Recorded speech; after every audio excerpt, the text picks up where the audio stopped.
Okay, good morning. तो आज का टॉपिक देखो यहाँ पे क्रिटिकल रीजनिंग का हम लोगों ने 3 चैप्टर कर लिया। Chapter 1, chapter 2। Chapter 1 cause and effect था। चैप्टर 2 क्या था? कॉज एंड इफेक्ट हो गया हम लोग का। Then course of action. तीसरा था हम लोग का स्ट्रेंथ ऑफ आर्गुमेंट। और चौथा लेसन हम लोग का आज क्या है? Statement and conclusion.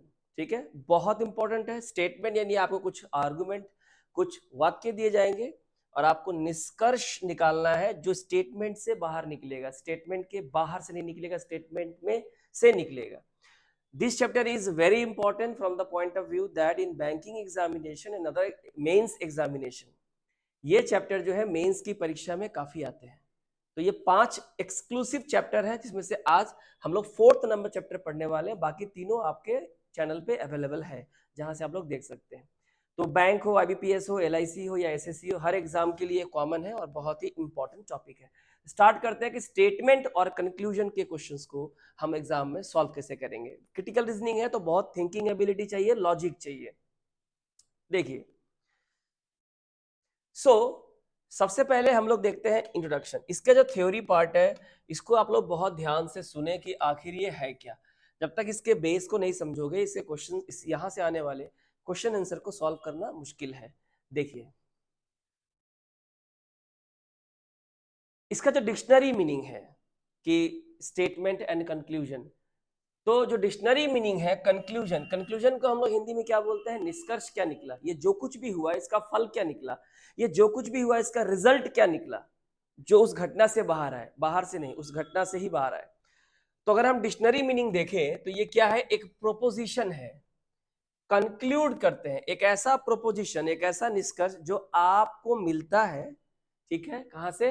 इन्फर्ड, माने या तो आप कंक्लूड करते हो या आपको समझ में आता है, मिलता है from the premises of an argument. देखो, प्रेमाइसिस का सिंपल मीनिंग होता है आंगन। हमारे घर का आंगन होता है जो हमारे घर के जमीन के अंदर होता है, तो जो उसके अंदर होगा हमारे घर का होगा। ठीक है, तो जो भी आर्गुमेंट, आर्गुमेंट का मतलब ये होता है स्टेटमेंट। क्या होता है मतलब? स्टेटमेंट।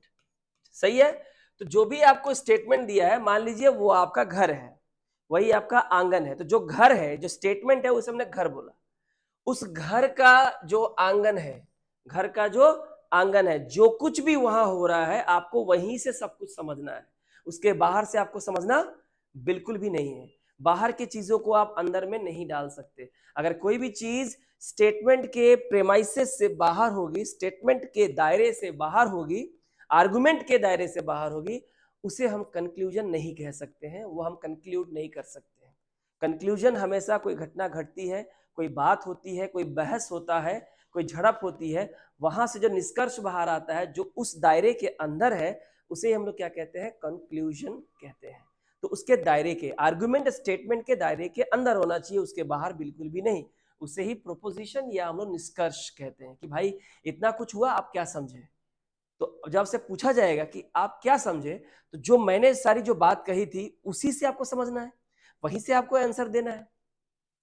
कंक्लूजन रिलाई करता है, मैंने जो निष्कर्ष आप निकालोगे, जिसके ऊपर एग्जाम में क्वेश्चन आएंगे, कौन सा कंक्लूजन फॉलो करेगा? 1 नंबर फॉलो करेगा या 2 नंबर फॉलो करेगा, दोनों फॉलो करेगा, दोनों फॉलो नहीं करेगा, दोनों में से कोई एक फॉलो करेगा। यही 5 टाइप के होते हैं कंक्लूजन, अभी तो हम लोग करते आए हैं। तो ये जो कंक्लूजन है किस बात पर डिपेंड करता है? On the facts of a situation. किसी भी सिचुएशन से जुड़े हुए जो तथ्य हैं, जो बातें हैं, जो इंफॉर्मेशन हैं, ठीक है, to make a determination that is not implicitly stated or implied by the information। क्या बोला है? Conclusion rely on the facts of a situation to make a determination that is not implicitly stated or implied by the information। कोई भी चीज अगर आपको कोई information दिया हुआ है, कोई सूचना, कोई आर्गुमेंट अगर आपको दी गई है, तो आपका कंक्लूजन उस दिए गए आर्गुमेंट पे कंप्लीटली डिपेंड होता है। यानी जो भी कुछ कहा गया है, जो भी कुछ कहा गया है, उसके बाहर आपको नहीं मानना है, नहीं सोचना, अपना ओपिनियन फॉर्म नहीं करना है। अगर आप ओपिनियन फॉर्म करते भी हो तो उस स्टेटमेंट के दायरे के अंदर ही होना चाहिए, उसके बाहर नहीं। Essentially a conclusion is the next logical step. Conclusion क्या है? अगला जो लॉजिकल स्टेप क्या लोगे उसके बारे में कहता है। इन एन इंफॉर्मेशन सीरीज, कोई भी जो इंफॉर्मेशन आपको दिया है किसी घटना के बारे में, 2 देशों के बीच युद्ध के बारे में कुछ इंफॉर्मेशन आई है, कुछ सूचनाएं आपके पास आई है, आप डिफेंस सेक्रेटरी हो, डिफेंस जनरल हो, सेनापति हो, आपके पास कुछ दो देशों के युद्ध के बारे में या दो देशों के रिलेशनशिप के बारे में आपके पास कुछ इंफॉर्मेशन आई है। इंफॉर्मेशन जो आती है उसको पढ़ने के बाद जो नेक्स्ट स्टेप लेते हो ना आप, जो नेक्स्ट स्टेप लेते हो वही आपका कंक्लूजन होता है। क्या होता है कंक्लूजन? जो उस इंफॉर्मेशन को पढ़ने से जो आपको समझ में आया वही आपका निष्कर्ष है।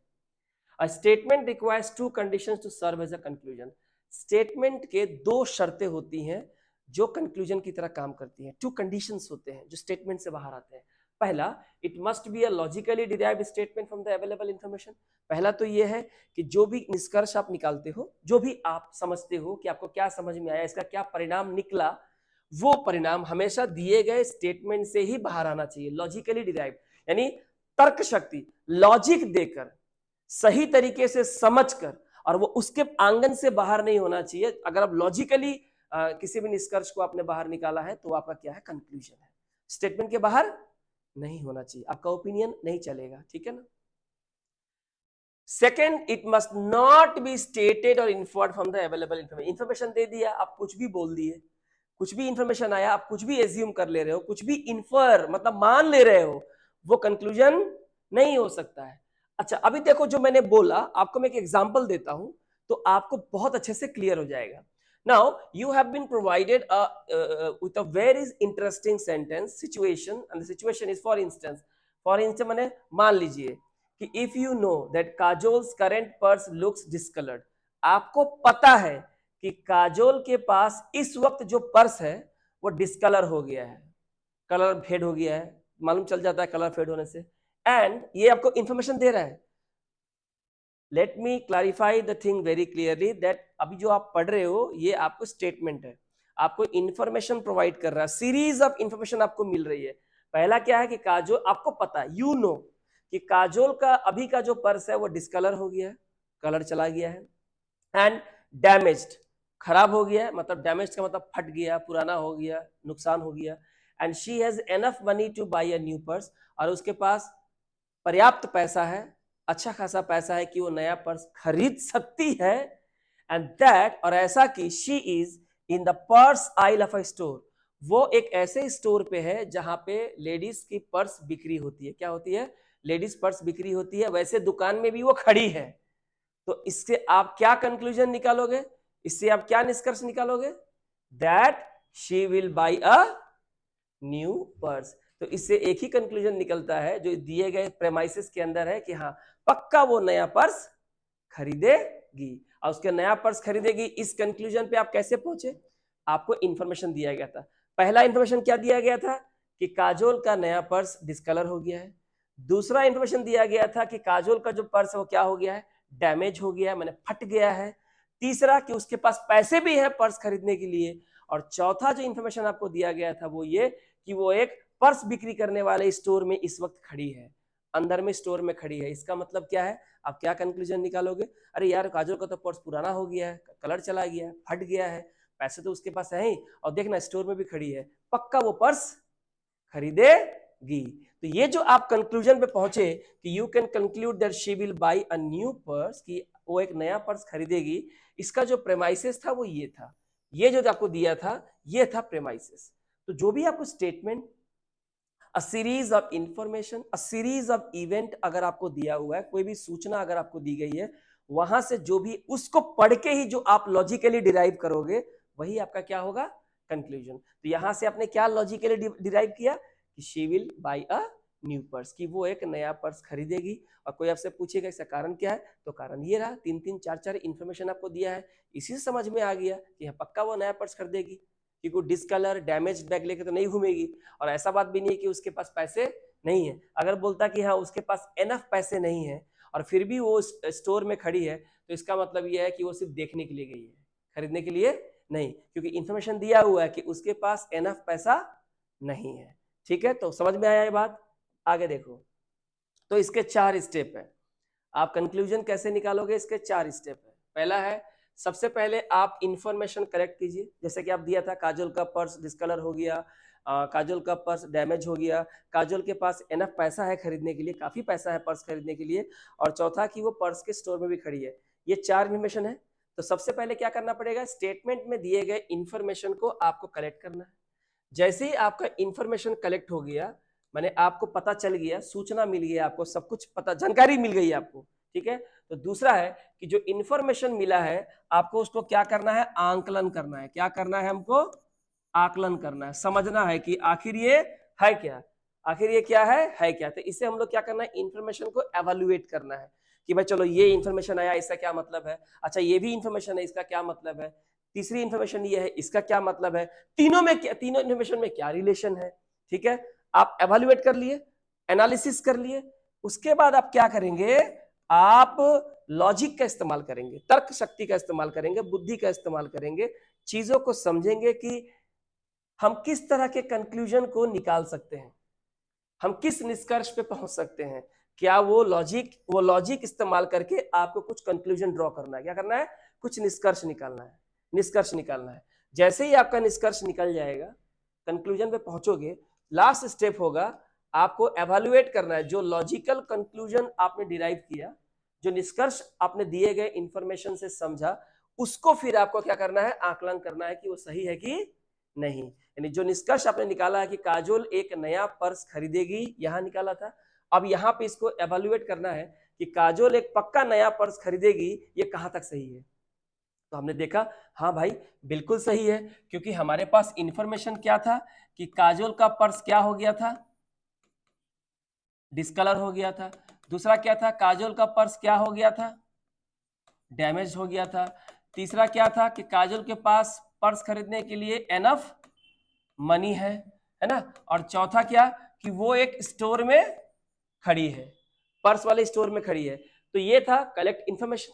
फिर हमने क्या किया, इस इंफॉर्मेशन को आकलन किया, ठीक है, डिस्कलर हो गया है, पर्स डैमेज हो गया है, पैसा भी बहुत है, पर्स वाले स्टोर में भी खड़ी है, तो पुराना पर्स लेके तो कहीं नहीं जाएगी, डिस्कलर पर्स लेके तो वो नहीं जाएगी, उसको मैच नहीं करेगा, वो लड़की है, उसको ये पसंद नहीं है। उसके बाद तो पक्का मुझे लगता है कि शायद वो क्या करेगी, एक नया पर्स खरीदेगी। क्यों खरीदेगी, तो यहाँ पे आएंगे चौथा कि हमने ऐसा लॉजिक क्यों निकाला कि काजोल पक्का एक नया पर्स खरीदेगी, क्योंकि ये इसके कारण है। तो सबसे पहला जो होता है वो ये होता है कि हम इंफॉर्मेशन कलेक्ट करते हैं, फिर हम उसको इंफॉर्मेशन को एवेल्युएट करते हैं, लॉजिक ड्रॉ करने की कोशिश करते हैं कितने सारे, और लॉजिक मिल जाने के बाद उस लॉजिक को फिर देखते हैं कि लॉजिक जो हमने निकाला कहां तक सही है, कहां तक गलत है, एप्रोप्रिएट है कि नहीं है according to the given information, ठीक है। तो इसके 4 स्टेप हैं, इन चारों स्टेप को हम लोग को देखना है।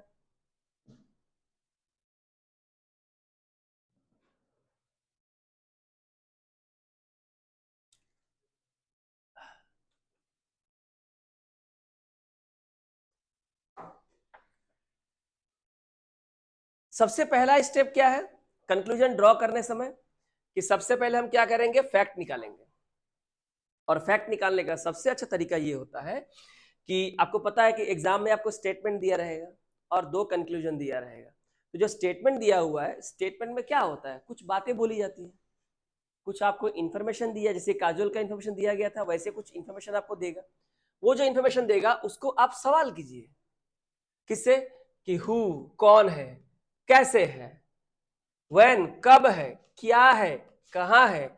जब ये सारे सवाल आप जब पूछते हो, तो जब इन सवालों के जब जवाब मिलने स्टार्ट होंगे, तो आपके पास इंफॉर्मेशन कलेक्ट हुआ, आपके पास फैक्ट आएंगे। आपको मेरी बात समझ में आ रही है, कौन है, काजोल है, कैसे, कैसे हुआ, कब हुआ, क्या हुआ, अभी वो कहां है। तो जब इन सवालों के जवाब मिलते हैं तो कंक्लूजन तक आप धीरे धीरे पहुंचना स्टार्ट करते हो। तो सबसे पहले try to get the fact, तथ्यों को पहले लीजिए। दूसरा आपका दिया हुआ है कि जो फैक्ट आपको मिल जाएगा, जो फैक्ट आपको मिल जाएगा, मिलने के बाद उसको एवेल्युएट कीजिए। अभी मैंने बताया कि पहले इंफॉर्मेशन कलेक्ट कीजिए, मतलब फैक्ट कलेक्ट कीजिए, फिर इसको क्या कीजिए, इंफॉर्मेशन को एवेल्युएट कीजिए। यानी कि ये हुआ। इस स्टेप में क्या होता है, analysing questions like is this fact relevant और सिग्निफिकेंट। मतलब आपने हु से, हाउ से, व्हेन से, व्हाट से, वेयर से आपने सवाल किया। जब ये सवाल आपने किया तो आपको कई सारे फैक्ट मिले तो फैक्ट, कुछ आपको जानकारी तो मिली। मिलने के बाद आपको यह पता लगाना है कि जो फैक्ट आपको मिला है, क्या वो दिए गए स्टेटमेंट से रेलेवेंट है, क्या वो वही चीज है जो मुझे चाहिए, या वो कचरे के डिब्बा में उसे फेंक देना पड़ेगा, उसका कोई मतलब ही नहीं है उस बात का। ये आपको देखना है कि जो फैक्ट आपको कलेक्ट हुआ है और रेलेवेंट है, सिग्निफिकेंट है, दिए गए स्टेटमेंट उसके आंगन से बाहर तो नहीं है, ठीक है। Does it support the conclusion, क्या इसे निकाले गए निष्कर्ष को सपोर्ट मिलेगा, इसका बेस मिलेगा, आधार मिलेगा। तीसरा है, अब उसके बाद हम कंक्लूजन ड्रॉ करने की कोशिश करेंगे लॉजिक का इस्तेमाल करके, आर्गुमेंट का इस्तेमाल करके। तो अगर हम चाहते हैं टू अवॉइड एरर, अगर हम चाहते हैं गलतियां मिनिमम हो, तो आस्क क्वेश्चन, तो सवाल करने स्टार्ट कीजिए कि इज द कंक्लूजन वैलिड और consistent with the given information और are there any logical flaws. Flaws माने गलती, त्रुटि, क्या इसका मतलब होता है, त्रुटि यानी गलती। आप बात को समझ रहे हो? तो आपको क्या ध्यान देना है, ये ध्यान देना है कि जो कंक्लूजन आप लॉजिक का इस्तेमाल करके ड्रॉ करने की कोशिश कर रहे हो, आपको सवाल करना है कि आप जो कंक्लूजन निकाले हो क्या ये वैलिड है, आपने जो कंक्लूजन निकाला है क्या ये मान्य है, क्या दिए गए स्टेटमेंट, जो इंफॉर्मेशन का मतलब क्या होता है, स्टेटमेंट, जो क्वेश्चन आपको दिया रहेगा, जो स्टेटमेंट आपको दिया रहेगा, क्या स्टेटमेंट से सीधे सीधे संबंध रखता है कि नहीं रखता है, ठीक है, वैलिड है कि नहीं है, या जो आपने कंक्लूजन निकाला है इसमें किसी तरह का फ्लॉ है। पहले आप ये सवाल कीजिए, इसे कहते हैं लॉजिकली डिराइव द कंक्लूजन। जब कंक्लूजन एक बार आ जाए 4 नंबर, तो फिर कंक्लूजन को, जैसे कि आपने फैक्ट को एवेल्युएट किया, कंक्लूजन आने के बाद कंक्लूजन को भी एवेल्युएट कीजिए। इस स्टेप में क्या होता है, आप सवाल पूछना पड़ेगा कि is the conclusion drawn is fair and logical, कि जो कंक्लूजन आपने निकाला है, जिस निष्कर्ष पे आप पहुंचे हो, जिस फैसले पे आप पहुंचे हो, वो सही है, लॉजिकल है कि नहीं है, मतलब स्टेटमेंट के अंदर है या स्टेटमेंट के बाहर है, ठीक है। अब आपको यहाँ पे कुछ एग्जाम्पल मैं दे रहा हूं, हमारा थ्योरी पूरा हो गया, ठीक है। अब स्टेटमेंट एंड कंक्लूजन के मैं आपको कुछ एग्जाम्पल दे रहा हूं जो बहुत इंपॉर्टेंट है, ठीक है, इनको समझिए। स्टेटमेंट दिया हुआ, यानी यही है प्रेमाइसिस, यही है आर्गुमेंट, ये आपको दिया रहेगा, followed by 2 conclusion, 3 conclusion, 4 conclusion, what ever may be the conclusion depending on the nature and intensity of the examination. कह रहा है नाउ आर डेज, मतलब आजकल, the sale of television sets of company X has increased। आजकल जो X नाम की जो कंपनी है, जो टीवी बेचती है, X नाम की जो कंपनी है, उसका टेलीविजन सेट्स का बिक्री बढ़ गया है। आजकल उस दुकान का या उस कंपनी का जो टीवी है, उसको काफी सेल हो रहा है। ये स्टेटमेंट है। कंक्लूजन दिया हुआ है, अब ध्यान दीजिए, आपको फैक्ट मिल गए, किसका बिक्री हो रहा है, एक्स का। क्या बिक्री हो रहा है, टेलीविजन सेट्स, ठीक है। बिक्री बढ़ रहा है, घट रहा है, बिक्री बढ़ रहा है, कब हो रहा है, आजकल, यानी कि इन दिनों, करेंटली की हम बात कर रहे हैं, पहले की हम बात नहीं कर रहे हैं, ठीक है। हमें फैक्ट कलेक्ट हो गए। फैक्ट कलेक्ट होने के बाद यहाँ कंक्लूजन दिया हुआ है, the sale of television sets of other companies has decreased. दूसरी जो कंपनियां हैं, दूसरी जो कंपनी है, उनका जो टेलीविजन सेट्स की बिक्री है, ठीक है, वो क्या हो गई है, घट गई है। क्या ये कंक्लूजन फॉलो करेगा, ये कंक्लूजन कभी फॉलो नहीं करेगा। क्यों नहीं करेगा, हम यहाँ पे किस कंपनी की बात कर रहे हैं, कंपनी एक्स की बात कर रहे हैं कि कंपनी एक्स की टेलीविजन सेट्स की बिक्री बढ़ी है, लेकिन क्या इस स्टेटमेंट में क्या दूसरी कंपनी के टेलीविजन सेट्स की बिक्री बढ़ी है कि घटी है, क्या इसके बारे में कोई भी फैक्ट, कोई भी तथ्य, कोई भी इंफॉर्मेशन क्या हमारे पास अवेलेबल है। जो चीज हमारे पास अवेलेबल नहीं है, हम उसे इंप्लाइड या उसे एज्यूम नहीं कर सकते, उसे लॉजिक में शामिल नहीं कर सकते।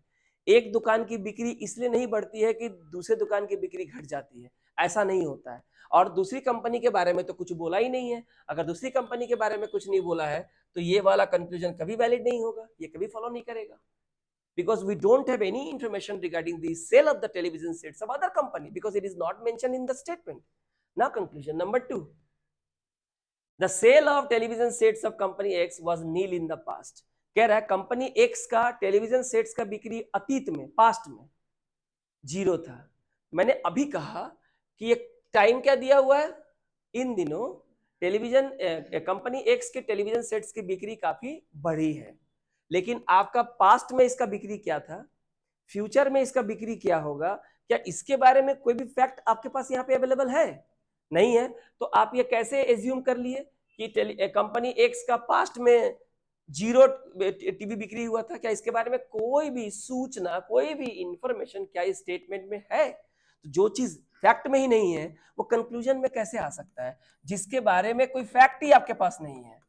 फैक्ट्स ऑफ पास्ट, आपके पास पास्ट के बारे में कोई फैक्ट नहीं है, तो पास्ट के बारे में आप कंक्लूजन कैसे ड्रॉ कर सकते हैं? ये कभी पॉसिबल है क्या? ये कभी पॉसिबल ही नहीं है। आपको मेरी बात समझ में आई? ठीक है, हम दूसरा एग्जांपल लेते हैं। ठीक है, if you are skilful IT engineer, कि अगर आप बहुत ही कुशल, स्किलफुल, यदि आप बहुत ही स्किलफुल यानी कि माहिर, एक्सपर्ट आईटी इंजीनियर है, इंफॉर्मेशन टेक्नोलॉजी के इंजीनियर हैं, यदि है, कंडीशन है इफ, यदि है आप ऐसे, we want to engage you, तो हम आपको हायर करना चाहते हैं, हम आपको लेना चाहते हैं हमारे ऑर्गेनाइजेशन में।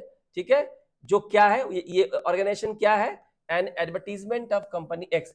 ये जो लिखा हुआ है ना, if you are skilful IT engineer we want to engage you in organisation, यदि आप एक माहिर कुशल आईटी इंजीनियर है तो हम आपको हायर करना चाहते हैं, ऐसा कंपनी एक्स ने विज्ञापन दे रखा है। एक बैनर है, मान लो बैनर में लिखा है कि if you are an skilful IT engineer then we want to engage you in our organisation. समझ गया? अब कंक्लूजन देखते हैं। The company X things, company X को ऐसा लगता है, कंपनी एक्स सोचती है, मानती है that an engineer is a good worker, कि जो इंजीनियर होता है वो एक अच्छा वर्कर होता है। तो देखो, अगर कोई इंजीनियर है दैट मीन्स इंजीनियर है नहीं कि आईटी क्वालिफाइड है, ये तो कैसे बनोगे? आईटी क्वालिफाइड है, अगर आईटी क्वालिफाइड है तो आपने यूनिवर्सिटी वगैरह में पढ़ाई होगा, और यूनिवर्सिटी वगैरह में पढ़ाई होगा तो आपका वहां पे एजुकेशन हुआ होगा, आपको सर्टिफिकेट मिला होगा, आप पास हुए होगे। अरे भाई, तभी तो आप इंजीनियर हो। आप इंजीनियर कैसे बन जाओगे? बिना आईटी की पढ़ाई किए इंजीनियर बन सकते हो? इसका मतलब कंपनी एक किसको लेना चाहती है? आईटी इंजीनियर को। तो जो इंजीनियर तो आईटी ही होता है, और कौन सा इंजीनियर होता है ना? इसका मतलब कंपनी एक सोचती है कि जो इंजीनियर है वो एक अच्छा वर्कर हो सकता है, इसलिए मुझे वो चाहिए। तो भाई ये तो फॉलो करेगा, क्योंकि डायरेक्टली जो स्टेटमेंट दिया हुआ है उससे रिलेट करता है, ये स्टेटमेंट के अंदर ही है। क्या उसने कोई और मांगा है? बोला है आईटी इंजीनियर, या बोला है इंजीनियर, तो इंजीनियर कौन होता है? आईटी तो होता है। ठीक है, क्योंकि इंजीनियर पढ़ने के लिए जेई की परीक्षा देनी पड़ती है, और मेडिकल में जाने के लिए नीट की देनी पड़ती है, और जो इंजीनियर बनेगा वो आईटी में जाएगा, जो आईआईटी है, आईआईटी मद्रास, आईआईटी खड़गपुर वगैरह वगैरह, आईआईटी बम्बई, ऐसा कुछ। ठीक है ना? दूसरा है the company x is in need of engineer, company x जो है इस वक्त उन्हें कौन चाहिए? उन्हें इंजीनियर चाहिए, उन्हें इंजीनियर की जरूरत है। अरे भाई, इंजीनियर की जरूरत है तभी तो उन लोगों ने विज्ञापन दिया है कि अगर आप एक स्किल्ड आईटी इंजीनियर है तो हम आपको हायर करना चाहते हैं। तो उसको जरूरत है तभी तो विज्ञापन दिया है। आपको अगर वर्कर की जरूरत होगी तभी तो विज्ञापन दोगे, वर्कर की जरूरत नहीं है तो विज्ञापन देने का क्या मतलब है? यानी कि ये भी फॉलो करेगा, यानी इसमें क्या हो गया? Both follows. क्या हो गया? Both the conclusion follows. ये हो गया हमारा आंसर। आपको बात समझ में आ रही है क्या कह रहा हूं? तो इस तरह के आपको 5 ऑप्शन दिए जाएंगे कि इफ कंक्लूजन अगर खाली 1 फॉलो कर रहा है तो आंसर होगा ऑप्शन नंबर ए। अगर कंक्लूजन 2 फॉलो कर रहा है, 1 फॉलो कर रहा है मतलब 2 फॉलो नहीं कर रहा है, और 2 फॉलो कर रहा है मतलब 1 फॉलो नहीं कर रहा है, तो इसका आंसर हो जाएगा बी नंबर। आइदर 1 और 2, कोई एक फॉलो करेगा तो इसका आंसर क्या हो जाएगा? सी। दोनों में से कोई फॉलो नहीं करेगा, दोनों ही फॉलो नहीं करेगा, पहला क्वेश्चन हमने देखा था। ठीक है, और बोथ 1 एंड 2 फॉलो, दोनों ही फॉलो करेगा तो हमारा आंसर क्या हो जाएगा? तो ये याद रखिएगा, बार बार नहीं लिखा रहेगा। अगर ओनली 1 फॉलो करेगा तो ए, ओनली 2 फॉलो करेगा तो बी, आइदर 1 और 2 फॉलो करेगा तो हमारा आंसर होगा सी, नाइदर 1 और 2 फॉलो करेगा तो डी, और बोथ 1 एंड 2 फॉलो करेगा तो क्या होगा? ई। तो आपके सामने ये सवाल है, पहला सवाल, इसको एक बार अटेम्प्ट कीजिए। ठीक है, इसमें सिर्फ आपको लॉजिक इस्तेमाल करना है।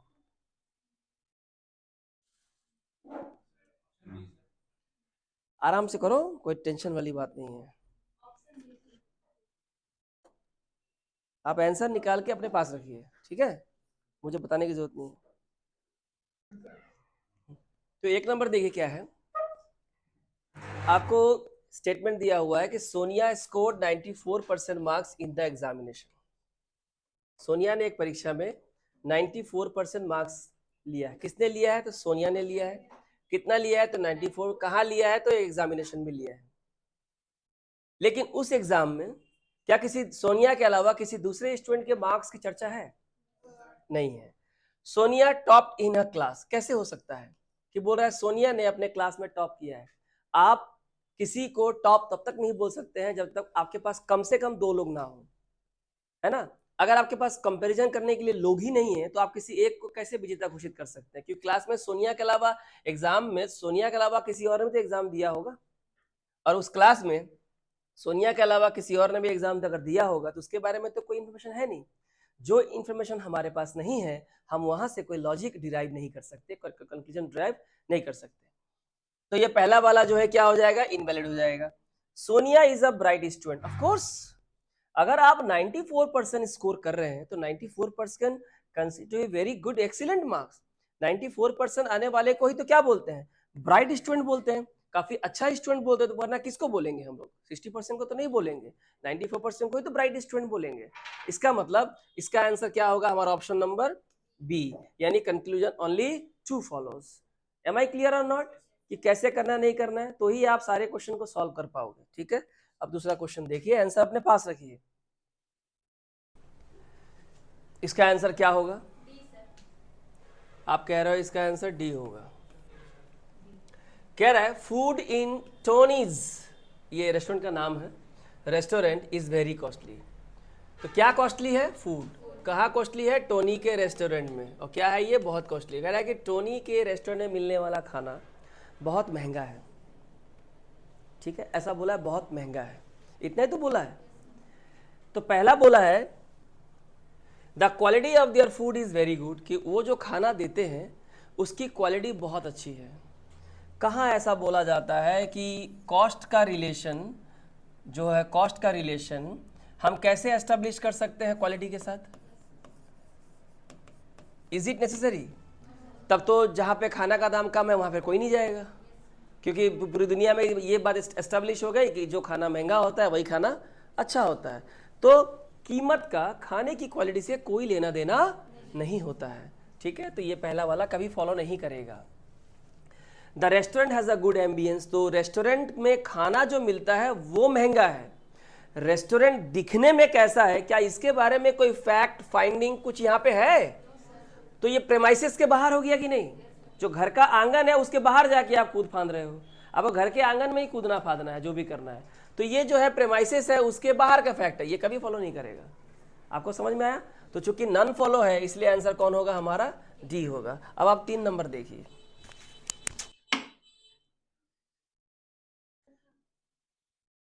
कौन सा,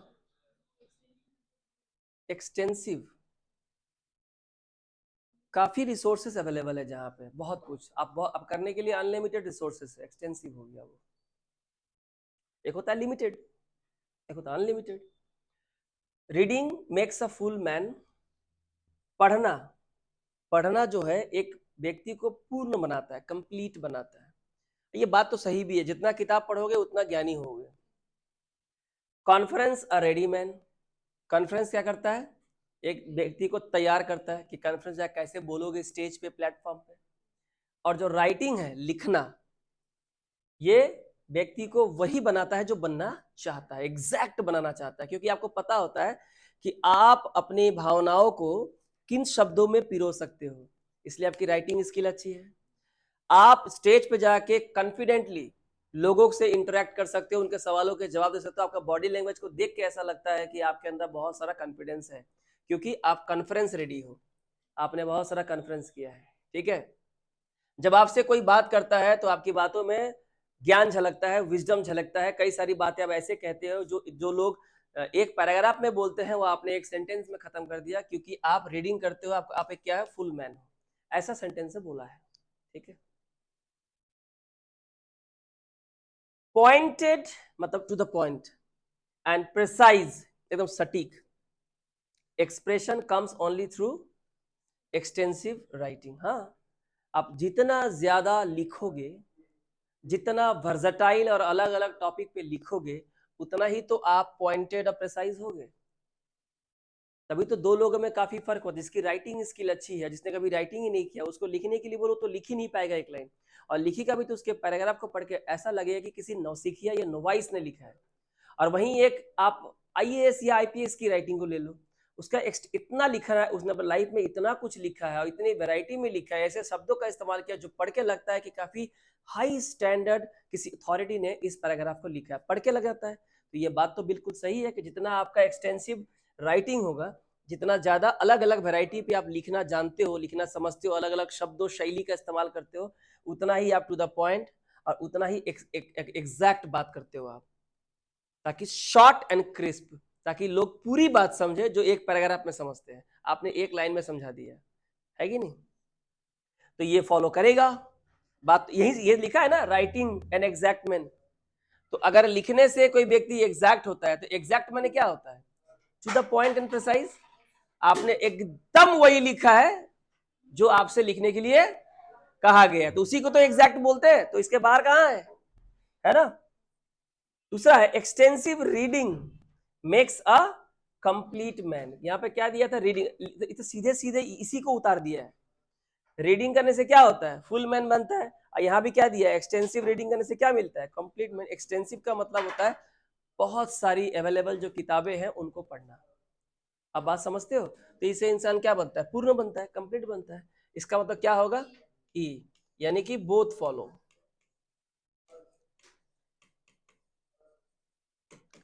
अब बात समझ रहे हो, ठीक है। अब आप 4 नंबर क्वेश्चन देखो आराम से।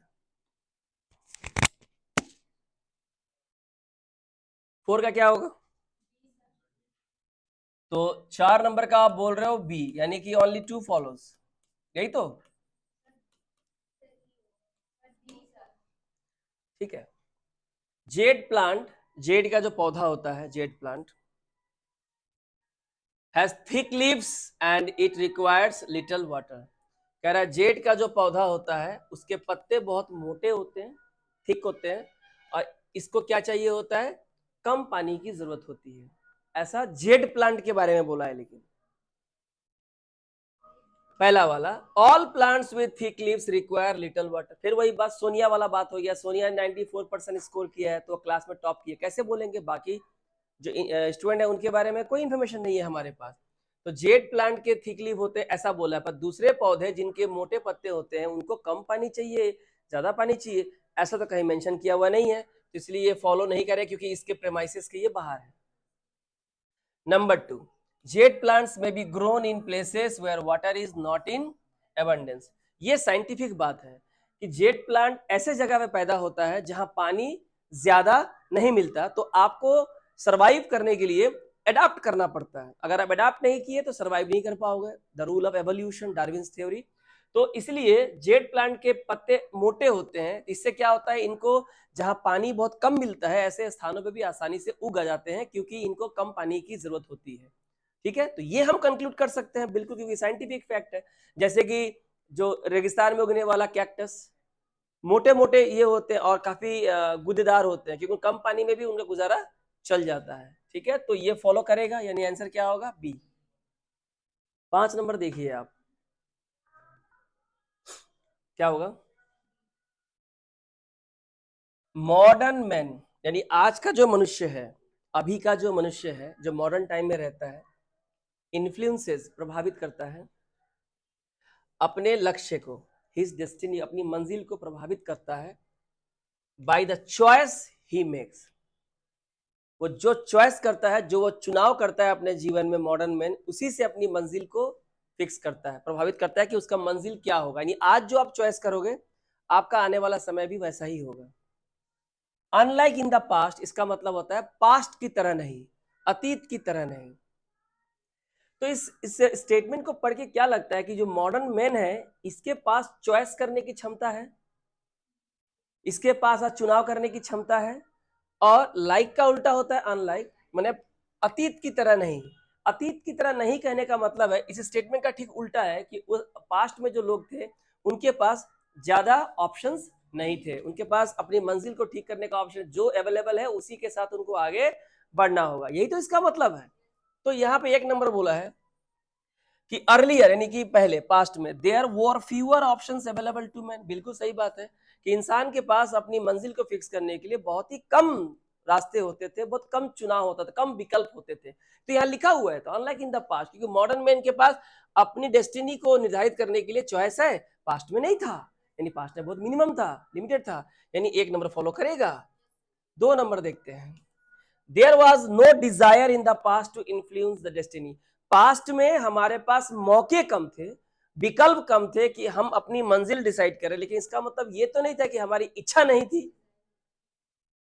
डिजायर सबका होता है, लेकिन विकल्प नहीं होता है, मौके नहीं होता है। अभी बहुत सारे मौके हैं, ठीक है, तो ये तो फॉलो नहीं करेगा हमारा, ये तो प्रेमाइस के बाहर है, यानी केवल ए, यानी कि 1 फॉलो। आपको बात समझ में आ रही है? अगला देखिए 6 और 7। 6 का क्या होगा?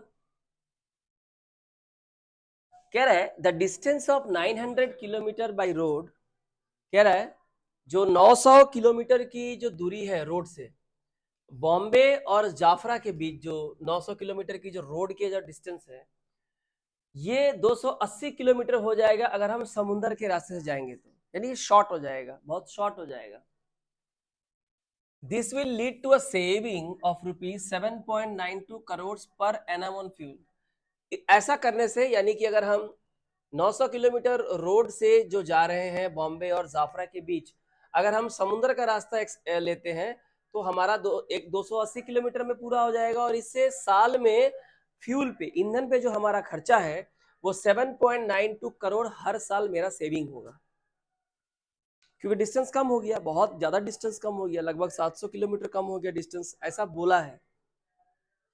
तो आपसे अब बोला है कि इसका कंक्लूजन बताइए क्या होगा। पहला है transportation by sea is cheaper than that by road. कह रहा है कि समुद्र से यात्रा करना रोड से यात्रा करने के अपेक्षा सस्ता होता है। तो कौन महंगा होता है और कौन सस्ता होता है, इसके बारे में तो हमारे इस प्रेमाइसिस में कहीं कुछ तो लिखा हुआ नहीं है। कौन महंगा है कौन सस्ता है, तो मेंशन ही नहीं है। आपने रोड से जाने के लिए, रोड से जाते उसको आपने महंगा बोल दिया, समुद्र को आपने सस्ता बोल दिया, ऐसा इंफॉर्मेशन कहाँ है? ये जो कंक्लूजन आपने ड्रॉ किया, इसके पीछे का लॉजिक क्या है वो बताइए पहले, कि कैसे पता चला कि समुद्र वाला सस्ता है और रोड वाला महंगा है? इसके बारे में कुछ तो लिखा होगा हमारे प्रेमाइसिस में, पर हमारे आर्गुमेंट में, हमारे प्रेमाइसिस में, हमारे घर के आंगन में इसके बारे में तो कुछ भी नहीं बोला है। तो आप आंगन से बाहर जाके चिल्लाओगे तो कोई मानेगा नहीं, है कि नहीं? तो ये तो फॉलो नहीं करेगा आपका। Fuel must be save to the greatest extent, ये बात तो बिल्कुल सही है, क्योंकि हम अगर ये काम कर रहे हैं इसलिए कि हमारा ईंधन बचे, और ईंधन को इसलिए बचाना है क्योंकि ये नॉन रिन्यूएबल रिसोर्सेस है, ये इसको हम दोबारा रिन्यू नहीं कर सकते, एक बार जो खर्च हो गया वो खर्च हो गया। तो अगर इसे नहीं बचाएंगे तो सस्टेन नहीं कर पाएंगे, यानी हमारे आने वाला जनरेशन को ये फ्यूल बिल्कुल भी नहीं मिलेगा। तो या तो आप विकल्प ढूंढ लीजिए, या इसका या पूरा खत्म हो गया तो पूरा पृथ्वी खत्म हो जाएगा। Fuel, we have limited fuel. तो ये बात तो सही है कि हर कीमत पे जो है फ्यूल बचाना चाहिए। आप बोलोगे ये कहाँ लिखा हुआ है? लिखा है तो 900 किलोमीटर को 280 से किया गया और हर साल 7.92 करोड़ फ्यूल पे हम बचा रहे हैं। तो फ्यूल तो बचाना, जितना फ्यूल बच सकता है फ्यूल बचाइए, ठीक है। तो इसका आंसर क्या होगा? बी नंबर, यानी ओनली 2 फॉलोज। मैं बार बार कह रहा हूं कि प्रेमाइसिस के बाहर आपको नहीं जाना है। आपको समझ में आ रहा है बात? ठीक है। 7 नंबर देखिए यहाँ पे।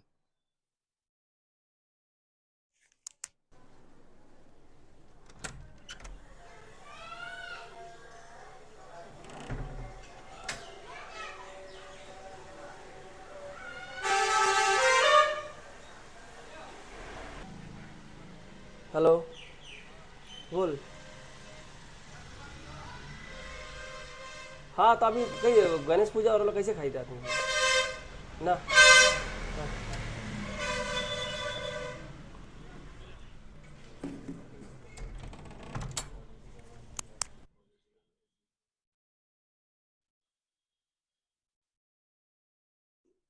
देखो 7 का, कंपनी एक्स की हम बात कर रहे हैं।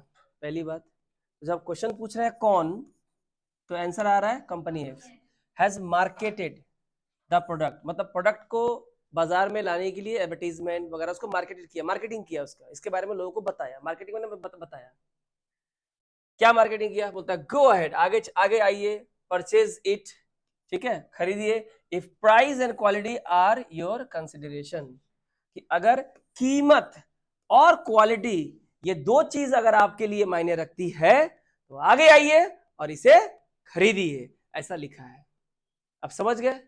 इसका मतलब यह है कि कंपनी एक्स प्राइस को लेके भी दावा कर रही है और क्वालिटी के लिए भी दावा कर रही है कि अगर आप कीमत को लेके भी बहुत सोचते हैं और क्वालिटी को लेके भी बहुत सोचते हैं तो आगे बढ़िए, हमारा प्रोडक्ट खरीदिए, ठीक है। क्वेश्चन नंबर 7, अब बताओ number 1, the product must be good in quality.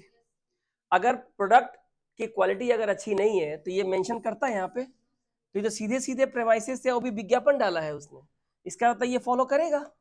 ठीक है, दूसरा वाला, द प्राइस ऑफ प्रोडक्ट, जो सामान है उसकी जो कीमत है, मस्ट बी रिजनेबल। उस जो प्रोडक्ट की कीमत है वो पक्का ही क्या होगा, रिजनेबल होगा, क्योंकि उन लोगों ने इसके ऊपर भी जो क्लेम किया है कि अगर आप चाहते हैं कि प्राइस भी कम हो और क्वालिटी भी अगर आप अच्छी मिले, ये दो चीजें अगर आपके कंसिडरेशन में है, यानी इन दो चीजों को आप अपने दायरे में रखते हैं कि ये दो चीजें जहां अच्छी होंगी वहां मैं जाऊंगा तो हम खरीदेंगे, तो इसका मतलब प्राइस को लेकर भी दावा है, क्वालिटी को लेकर दावा है, तो दोनों ही चीजें मेंशन है यहाँ भी और यहाँ भी, तो ये भी फॉलो करेगा। इसका मतलब ई हो जाएगा हमारा आंसर, यानी कि बोथ फॉलोस। आपको बात समझ में आ रही है? हाँ, अब यहाँ देखिए 8 और 9।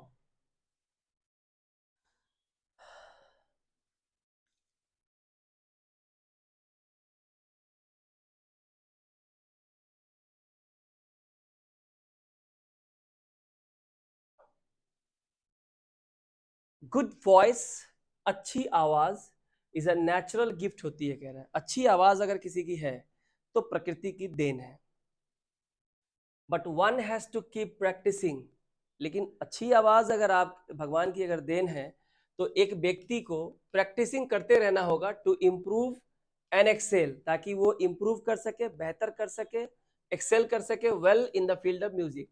तो भले ही आपकी आवाज नेचुरल गिफ्ट है, गुड वॉइस है, लेकिन आपको प्रैक्टिस करनी होगी अगर आप संगीत के क्षेत्र में आगे बढ़ना चाहते हैं और अपने आप को इम्प्रूव करते रहना चाहते हैं, ऐसा बोला है।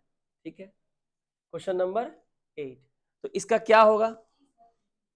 8 का पहला है, natural gifts needs nurturing and care. जो भी चीजें भगवान से, प्रकृति से आपको देन में मिलती है, उसकी सेवा करना और उसका केयर करना काफी जरूरत होता है। ये बात सीधे सीधे प्रेमाइसिस में है, बोला है ना कि गुड वॉइस एक नेचुरल गिफ्ट है, लेकिन यहाँ देखो लिखा है बट, और बट जो है कॉन्ट्राडिक्शन पैदा करता है। बट क्या पैदा करता है? कॉन्ट्राडिक्शन, विरोधाभास पैदा करता है कि नेचुरल गिफ्ट होने से, लेकिन आपको अगर म्यूजिक के फील्ड में अगर आगे बढ़ना है तो आपको प्रैक्टिस करते रहना पड़ेगा। प्रैक्टिस करने का मतलब उस चीज को इंप्रूव करना, नर्चर करना, बेहतर करते जाना। इसका मतलब ए नंबर बिल्कुल सही है। ठीक है, 2 नंबर बोला है, even though your voice is not good, ऐसा कि आपका वॉइस अच्छा नहीं भी है, वन कैन कीप प्रैक्टिसिंग। यहाँ पे किस वॉइस के बारे में बोला है?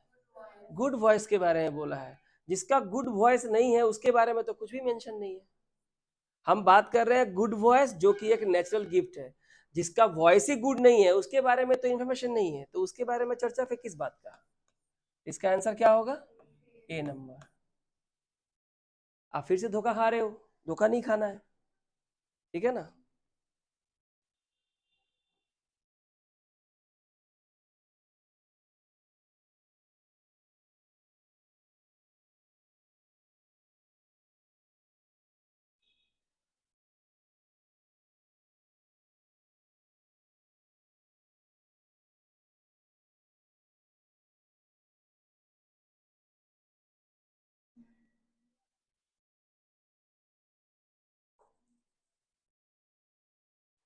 क्वेश्चन नंबर 9, अब 9 नंबर को देखते हैं।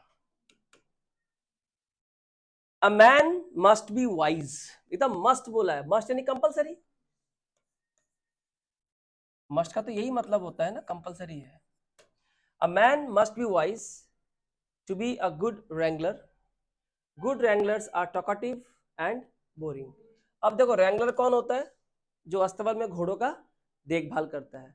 रैंगलर का एक और मीनिंग है, जो बहुत ही लंबा और चैलेंजिंग डिस्प्यूट, झगड़े में उलझा रहता है, उसको भी रैंगलर बोलते हैं। और रैंगलर जो घोड़ों को जो देखता उगता है, घोड़ों को चलाना वलाना जो भी है वो सब करता है। तो कहता है कि अगर किसी को एक अच्छा रैंगलर बनना है तो उसको बुद्धिमान तो होना ही होगा, ये मस्ट है। गुड रैंगलर, जो अच्छा रैंगलर होता है, ठीक है, आर टॉकेटिव एंड बोरिंग, वो बहुत ज्यादा बात करता है और क्या होता है? बोरिंग भी होता है। क्या होता है? बोरिंग भी होता है। ठीक है, wrangler means a person in charge of horses और other livestock on a ranch. कोई भी जानवर या जो हॉर्स हुआ, जो उसका जो इंचार्ज होता है उसे लोग रैंगलर कहते हैं, ठीक है। या person engaging in a lengthy and complicated dispute, जो कि झगड़े में हमेशा झगड़ा फसाद करते रहता है, लंबा झगड़ा, उसी को बोलते हैं। सो क्वेश्चन नंबर 9, चलो देखते हैं। कह रहा है all the wise persons are boring. कह रहा है जितने भी बुद्धिमान लोग होते हैं सारे के सारे बोरिंग होते हैं। हम तो सारे बुद्धिमान लोगों की बात ही तो नहीं किए हैं, हम तो बात कर रहे हैं गुड रैंगलर की। सारे बुद्धिमान लोगों को हम बोरिंग कैसे बोल दिए? अगर रैंगलर अच्छा है, वाइज है, वो टॉकेटिव एंड बोरिंग है, उसका दूसरे आदमी से क्या लेना देना है? आप बात समझ रहे हो ना? आप अगर अपनी बात कर रहे हो तो आपकी अपनी बात से दूसरों को घसीटने का तो कोई सवाल नहीं होता, प्रेमाइसिस का बाहर चला गया, वो ये फॉलो नहीं करेगा। All the wise persons are wrangler, कह रहे जितने भी बुद्धिमान व्यक्ति होते हैं वो सब रैंगलर होते हैं। गजब आदमी है। मैं क्या बनूंगा नहीं बनूंगा उसकी मेरी बुद्धि से क्या लेना देना है? मेरी बुद्धि जो है, बनूंगा क्या वो तो डिफरेंट हो सकता है। तुम रैंगलर बनेगा, मैं कुछ और बनूंगा, है कि नहीं? तो ये फॉलो नहीं करेगा। क्या होगा आंसर? डी नंबर, यानी कि नीदर। आप बात समझ रहे हो? ठीक है। Question number 10, the national norm, माने जो राष्ट्रीय जो नियम है, जो नियम कानून है, इज 100 बेड्स पर 1000 पॉपुलेशन।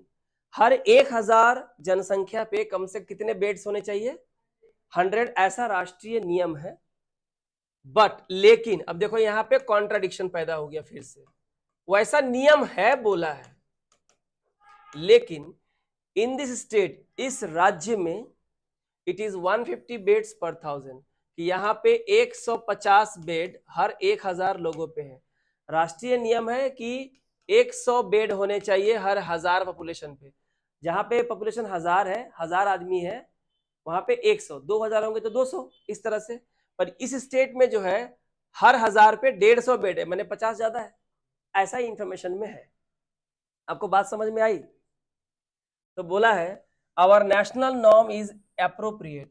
कह रहा है राष्ट्रीय यानी देश का जो नियम और कानून है वो बोलता है वो पर्याप्त है, उतना ही होने से हो जाएगा। नहीं, नियम बनाया गया है कि आप इस बेंचमार्क के नीचे नहीं आ सकते। हर 1000 लोगों के लिए कम से कम 100 अस्पताल में बेड होने चाहिए, ये एक पैमाना है। इसके नीचे नहीं आना है, इसके ऊपर जाने के लिए तो कोई मना नहीं है, क्योंकि बेड्स जितने ज्यादा होंगे आप उतने बेहतर तरीके से पेशेंट को केयर कर सकते हैं। तो बेंचमार्क से ऊपर जा सकते हैं, बेंचमार्क के नीचे नहीं आ सकते। तो ये कहना कि जो राष्ट्रीय नॉर्म है वही पर्याप्त है, तो इसका मतलब ये है कि भाई 150 मत करो, 50 बेड निकाल दो, ये इसका ये मतलब हुआ, तो गलत हो गया, है कि नहीं? तो ये तो नहीं फॉलो करेगा। The states health system is taking adequate care in this regard. जिस स्टेट में 1000 पे 150 बेड है, जबकि राष्ट्रीय नियम कहता है कि कम से कम 1000 पे 100 होने चाहिए, उसका जो हेल्थ सिस्टम है वो काफी ज्यादा पर्याप्त है अपने पेशेंट्स का ख्याल रखने का। तभी तो 1000 पे कितना है?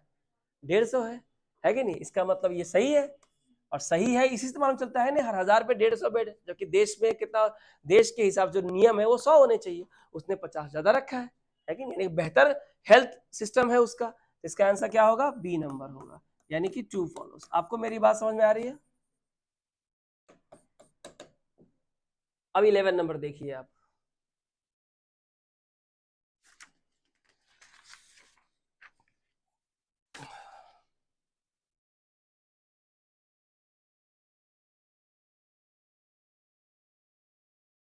The secret of success is constituency. Constituency का मतलब होता है रेगुलरिटी, हिंदी में कहते हैं लगे रहना, लगे रहो, सिंपल हिंदी में। द सीक्रेट, सफलता का जो रहस्य है, is constituency of purpose. Purpose का मतलब भाई आपका लक्ष्य क्या है ना, आपका उद्देश्य क्या है? आप बात समझ रहे हो? तो जब आपका आपका आपका पर्पस पता है, लक्ष्य पता है, डेस्टिनी पता है, और आप लगातार उसमें क्या हो, लगे हुए हो, तो इसी से आपको सफलता मिलेगी ही मिलेगी। कॉन्स्टेंसी वर्ड देखो, लगातार उसमें रह रहे हो, 1 महीना रहे, 2 महीना नहीं रहे, फिर 1 हफ्ता रहे, 4 महीने नहीं रहे, तो उसको कॉन्स्टेंसी नहीं कहते। वो जिंदगी में कभी सक्सेस अचीव नहीं होता है। तो कहता है कि अगर आपको सफलता पानी है तो अपने लक्ष्य के पीछे भागते रहो, ठीक है, ऐसा बोला है। तो अब बताना, पहला दिया है constant dripping wears the stones. अब देखो ये एक इडियम है, ये क्या है, एक इडियम है, एक मुहावरा है, लेकिन ये सच है। देखो ड्रिपिंग, ड्रिपिंग का मतलब होता है लगातार पानी का गिरते रहना, लगातार पानी का गिरते रहना। वियर्स का मतलब होता है तोड़ता है, फोड़ता है, उसको क्या करता है, हिंदी में बोलते हैं ना, क्षय हो जाए, खिया जाता है, हिंदी में क्या बोलते हैं, वो क्षय हो जाता है, क्षय हो जाता है। किसको, स्टोन को। तो एक पत्थर पे लगातार अगर पानी टप टप टप टप टप टप गिरता रहे तो उस चट्टान के उस जगह पे क्या होगा, गड्ढा हो जाएगा, चट्टान का वो जगह धीरे धीरे धीरे टूटना शुरू करेगा। एक बार में करेगा, ये काफी लंबा समय लगता है ना। देखते होगे बारिश जहाँ लगातार गिरती है वहां का जो नीचे का जो स्टोन होता है वो क्या होता है, खराब हो जाता है या गड्ढा हो जाता है, टूट जाता है। तो अगर पानी जो इतना कोमल होता है, लेकिन वो पता है कि अगर मुझे अगर इस चट्टान को तोड़ना है तो मुझे अपने इस काम में लगातार लगे रहना होगा, मुझे गिरते रहना होगा, इसको मारते रहना होगा। एक समय ऐसा होता है चट्टान दो हिस्सों में बढ़ जाता है सिर्फ पानी से। तो हम लोग तो इंसान है कि नहीं। तो इसका मतलब ये बात तो सही है कि constant dripping wear the stone. अब ये नहीं समझोगे तो कभी नहीं बनेगा।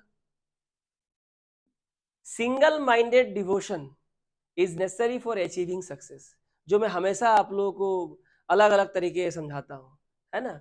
सिंगल माइंडेड का मतलब होता है कि आपको पता है कि आपको लक्ष्य क्या है, बस आपके दिमाग में सिर्फ वही बात है, उसके अलावा कोई कोई हरकत, कोई फिजूल बात, कोई फालतू का चीज आपके दिमाग में है ही नहीं। सिंगल माइंडेड डिवोशन जिनका होता है ना, उन्हीं को सक्सेस मिलता है।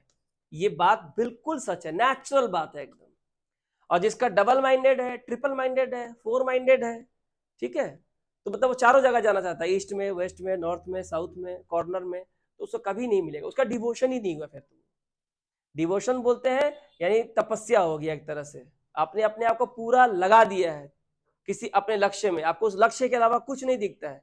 जैसे कि उस क्या बोलते मछली की आंख, जो अर्जुन ने निशाना लगा, उसको मछली की आंख के अलावा कुछ नहीं दिखा, है कि नहीं।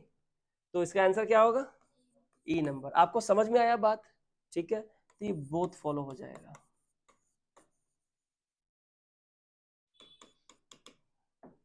अब आप 12 नंबर देखिए, 12 नंबर दिया हुआ है।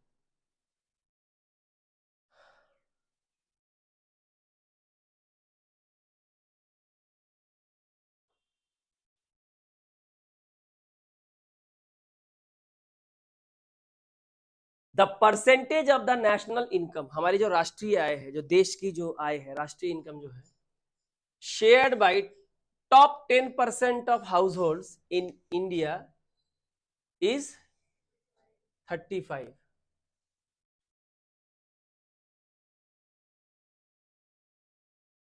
35%, ठीक है, यानी हमारे नेशनल इनकम का 35%, 35% मतलब 100 रुपया अगर देश को आता है तो उसका 35 रुपया आने का कारण केवल टॉप के जो हाउस होल्ड है वो कितने हैं, 10% लोग ही जो लेके आते हैं। मैंने हमारे देश को जो आय होती है ना, जो देश को जो हमारी इनकम होती है, वो टॉप के जो 10% जो हाउस होल्ड है वहां से आती है। मैंने सबसे बड़ा बंच, इनकम का सबसे बड़ा पार्ट वहां से आता है, जो और किसी के बस की बात नहीं है। ध्यान से समझना, नेशनल इनकम की बात हो रही है, ठीक है।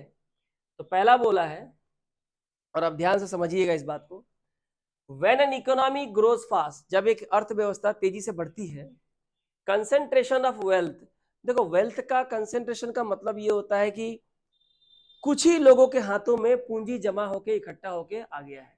तो rich become richer and the poor become poorer, यानी अमीर और अमीर हो जाते हैं और गरीब होते चले जाते हैं, क्योंकि इनकम का जो डिस्ट्रीब्यूशन है समाज में एक समान है क्या, नहीं। आप जहां रहते हो वहीं पे तुम अपना अनइक्वल इनकम देख लेगा। एक ऐसा है जो बगल में आलू प्याज वगैरह बेच रहा है, वो बेचना बुरी बात नहीं है, लेकिन वहीं उसी जगह रहने वाला दूसरा व्यक्ति जो है लाखों कमा रहा है। कितना ह्यूज कैप है। और उससे थोड़ा और बाहर निकलोगे तो उससे भी और बेहतर मिलेगा। जितना डिस्टेंस कवर कर उतना तुमको नेशनल इनकम में अनइक्वालिटी आपको देखने को मिले। कंसेंट्रेशन का मतलब होता है पूंजी का सही या गलत तरीका जो भी हो, किसी कुछ ही लोगों के हाथों में, कैपिटलिस्ट के हाथों में इकट्ठा हो जाना। इससे अमीर और अमीर होंगे क्योंकि उसको इन्फ्लुएंस करें, गरीब और गरीब होते चले जाएंगे। तो कह रहा है जब इकोनॉमी फास्ट ग्रो करती है, जब हमारी अर्थव्यवस्था बढ़ती है, कंसेंट्रेशन ऑफ वेल्थ, जो पूंजी का जो जमा होना होता है in certain pockets of population. हमारे देश के जितने 145 करोड़ की आबादी है, इनमें से कुछ ही लोग हैं जिनके पास ये पूंजी जमा हो जाती है, टेक्स प्लेस ऐसा होता है। हमको ये बताओ, यहाँ हम किसकी बात कर रहे हैं? नेशनल इनकम की बात कर रहे हैं कि हमारे देश को 35 रुपया कमाई होता है तो 10% टॉप हाउस होल्ड से आता है। हम तो यहाँ देश की क्या अर्थव्यवस्था के बारे में कुछ हमने बात किया है? क्या संपत्ति के बारे में बात किया है? कंसेंट्रेशन ऑफ वेल्थ की बात की नहीं की है तो कैसे फॉलो करेगा? ये तो प्रेमाइसिस के बिल्कुल बाहर है। मैंने कहा आप कुछ भी एज्यूम नहीं कर सकते। अभी तक मैंने कहीं भी कुछ एज्यूम नहीं किया है, लेकिन मैंने आपको पढ़ के ऐसा लगेगा हाँ ऐसा होता है, तो आपको पढ़ के ऐसा लगेगा हाँ ऐसा होता है, तो वो मानने वाला कारोबार यहाँ नहीं होता है। आप लॉजिक बताओ, ये बात सही है पर इसका इससे क्या रिलेशन है? हमको ये बताओ, इकोनॉमी की बात हमने कब की? कंसेंट्रेशन ऑफ वेल्थ की बात कब की? हमने सिर्फ इतना कहा कि देश का 35% इनकम का हिस्सा जो है वो 10% हाउस होल्ड लेके आते हैं। और दूसरा है the national income is unevenly distributed in India, कि हमारे देश में जो राष्ट्रीय आय है वो असमान तरीके से सबके पास गया है। बात बिल्कुल सही है। कैसे? नेशनल इनकम का 35% केवल कौन लेके आता है? 10%। तो ये तो कैपिटलिस्ट हो गए ना, ये तो वो लोग हो गए जो पूरी अर्थव्यवस्था को प्रभावित करते हैं। इसका मतलब राष्ट्रीय इनकम का सबसे बड़ा हिस्सा पूंजी सिर्फ 10% लोगों के पास है, यानी बाकी 90% लोगों की आय जो है वैसी नहीं है जैसे कि यहाँ है। इसका मतलब इक्वल इनकम का डिस्ट्रीब्यूशन इक्वल नहीं है, अनइक्वल है। इसलिए अमीर ज्यादा अमीर है और गरीब ज्यादा गरीब है। इसका मतलब ये फॉलो करेगा, यानी बी नंबर ऑप्शन होगा इसका आंसर। आपको बात समझ में आई?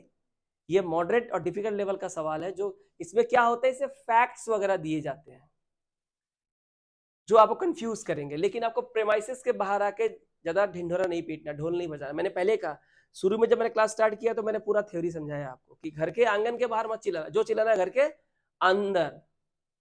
घर में जो हो रहा है उसी के बारे में बाहर को बताना है, ठीक है? 13 नंबर,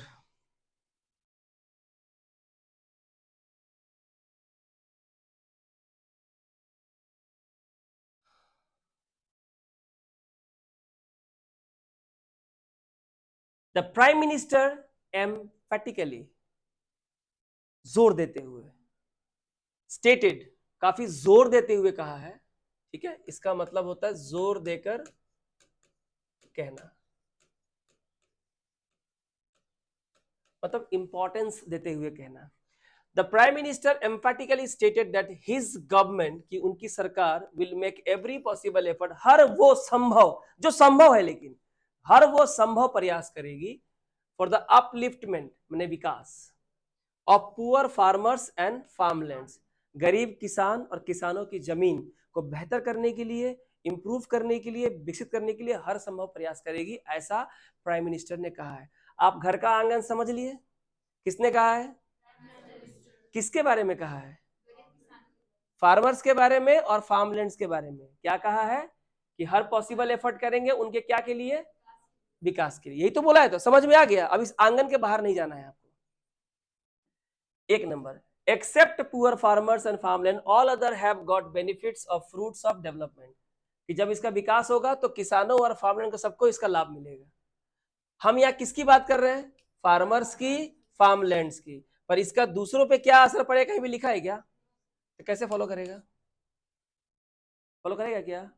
स्पेशली बोला है of poor farmers and farmlands, तो बाकी कहां से आ गए? कह रहा है no serious efforts have been made in the past for upliftment of any section of the society. Society के किसी भी सेक्शन के लिए पास्ट में गवर्नमेंट ने कोई एफर्ट नहीं दिया था। कहां बोला है यहाँ पे? कहां लिखा है इसके बारे में?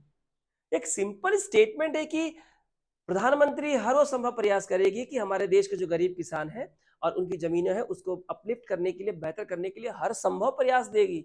सिर्फ इतना ही तो बोला है, तो गड़ा मुर्दा उखाड़ रहा है यहाँ पे, जो बोला ही नहीं है यहाँ पे, ठीक है? इसी को थेटरोलॉजी बोलते हैं। जिस चीज को यहाँ मेंशन ही नहीं किया आप उसको लेके बैठे हुए। तो ऐसे सवालों का जवाब ऐसे स्टूडेंट के लिए जिंदगी में नहीं आएगा। उसको ये भी सही लगेगा, वो भी सही लगेगा, कुछ बोल देगा हाँ तुम भी सही बोल रहे हो, जो नहीं बोलेगा वो भी मान लेगा वो। अब बात समझ रहे हो ना? ये खतरनाक चैप्टर है ये चारों, जो 3 हो गया, ये चल रहा चौथा स्टेटमेंट, ये चारों चैप्टर बहुत खतरनाक है। इसमें क्या होता है ना, इल्यूजन होता है, ये भी होगा, हाँ अरे ऐसा होता है, तो अरे ऐसा होता है, होने के लिए तो बहुत कुछ होता है। It is like mathematics. आपसे पूछा है a प्लस बी का होल स्क्वायर, तुम a माइनस बी का होल को छाती फाड़ रहा है। अरे जो पूछा है उसका लिखना, इसके बारे में क्यों बोल, ये भी होता है, ये भी सही है, पर इसके बारे में पूछा है क्या, नहीं ना, a प्लस बी का होल स्क्वायर बता दो क्या होगा। अब a माइनस बी बी क्यों कभी होता है, हम बोलेगा तुमको सुनना पड़ेगा, क्यों सुने, नहीं सुनेगा, ठीक है। 14 नंबर। हाँ तो इसका आंसर क्या था, डी था ना, हाँ इसका आंसर था डी।